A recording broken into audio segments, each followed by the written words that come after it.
નવા વર્ષની અંદર પહેલી તારીખથી ઉપસ્થિત થયેલા મુદ્દાની અંદર બેન પાયલને ન્યાય અપાવવા માટે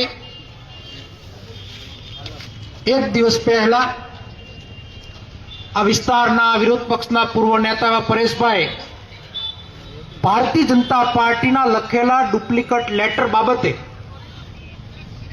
જીવરાજ મહેતાના જિલ્લાની અંદર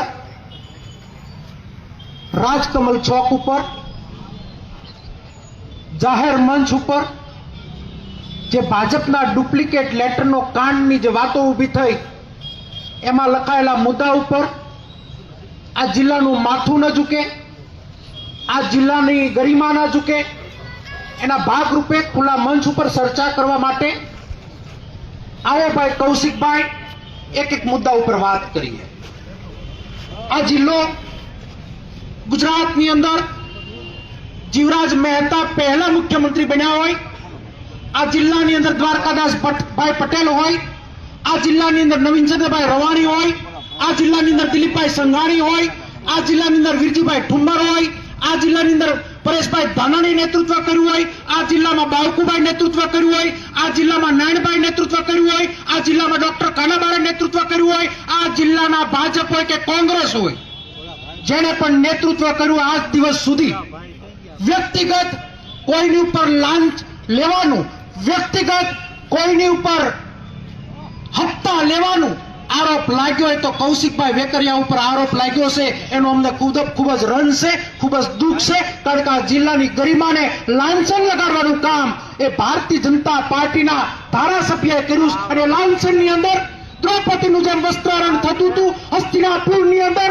ભીષ્મ પિતા બેઠા હોય, ગુરુ દ્રોણ બેઠા હોય, કૃપાચાર્ય બેઠા હોય, સારા યોદ્ધા બેઠા હોય અને દુશાસન ને દુર્યોધન વસ્ત્રહરણ કરતા હોય, એક અબલા નારી ઉપર જ્યારે એક પ્રકારનો અત્યાચાર કરતા હોય, લાંછન તમે લાંચ લીધી, તમે હપ્તા લીધા, તમે દારૂના અડ્ડા અટકાવ્યા, તમે પોલીસના સહારે દમન કર્યા, તમે રેતી ખનનના કામ કર્યા, અમે એક શબ્દ 2 વર્ષમાં નથી બોલ્યા, પણ એક નાબાલિગ નાદાન ગરીબની દીકરી ઉપર તમે જે પ્રકારનું કૃત્ય કર્યું છે, મને હસ્તિનાપુરનો એ સીન દેખાય કે અહીંયા હસ્તિનાપુરનું મંડાણ અમરેલીના રાજકમલના ચોકમાંથી થવા જઈ રહ્યું છે કે 2 કલાકની અંદર તમે જવાબ આપવા નથી આવ્યા, પણ અમે તમારા પીછા નથી મૂકવાના। અમે જે વાત કરી છે પ્રમાણે આની અંદર જેટલા લોકો સામેલ છે, પોલીસનો સહારો લઈ અને જેને વાત કરી છે દબાવવાની, જેને કૃત્ય ખરાબ કર્યું, અમારી એક જ પ્રકારની વાત છે, તાની ઉપર અમારે રાજકારણ નથી કરવું। આની અંદર જેટલા લોકો સામેલ છે એને પનિશમેન્ટ મળવી જોઈએ,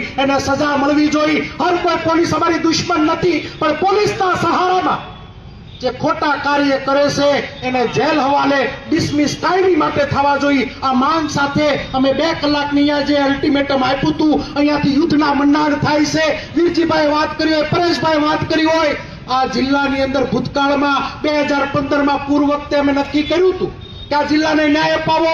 13 દિવસ પરેશભાઈ ભૂખ્યા, અન્નનો દાણો નહોતો નાખ્યો અને 2 વર્ષે જાહેર જીવનની અંદર લાવ્યા હુકમ કે આ દીકરીને ન્યાય અપાવવા માટે બેન પાયલ તને ન્યાય અપાવીને જંપીશું। આ 24 કલાકના ધરણાથી કામ પૂર્ણ નહીં થાય।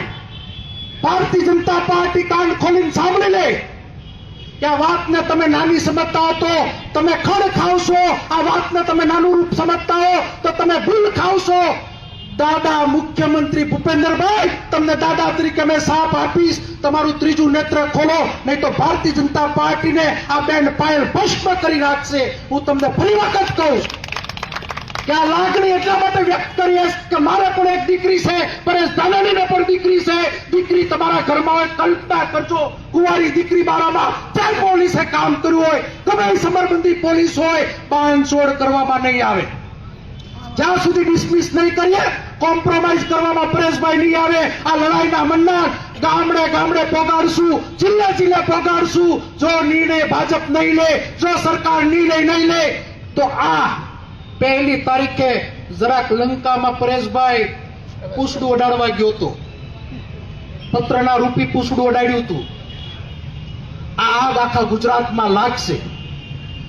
કોઈ મોટા માથાઓ કહેતા હોય કે અમે રાજકારણ કરીએ છીએ, કોઈ બે ફદિયાના ટપોરિયા કહેતા હોય અમે રાજકારણ કરીએ છીએ, રાજકારણ નથી કરતા, હક માટે લડીએ છીએ। આ મંચ એ કોઈ કોંગ્રેસનો મંચ નથી, આ મંચ 18 છે દીકરીને ન્યાય આપવા માટે આ ન્યાય યાત્રામાં આવતીકાલથી સૌ જોડાવ. વધારે મારે વાત નથી કરવી. એક એક વાત આવનાર દિવસોની અંદર બહાર આવતી જશે.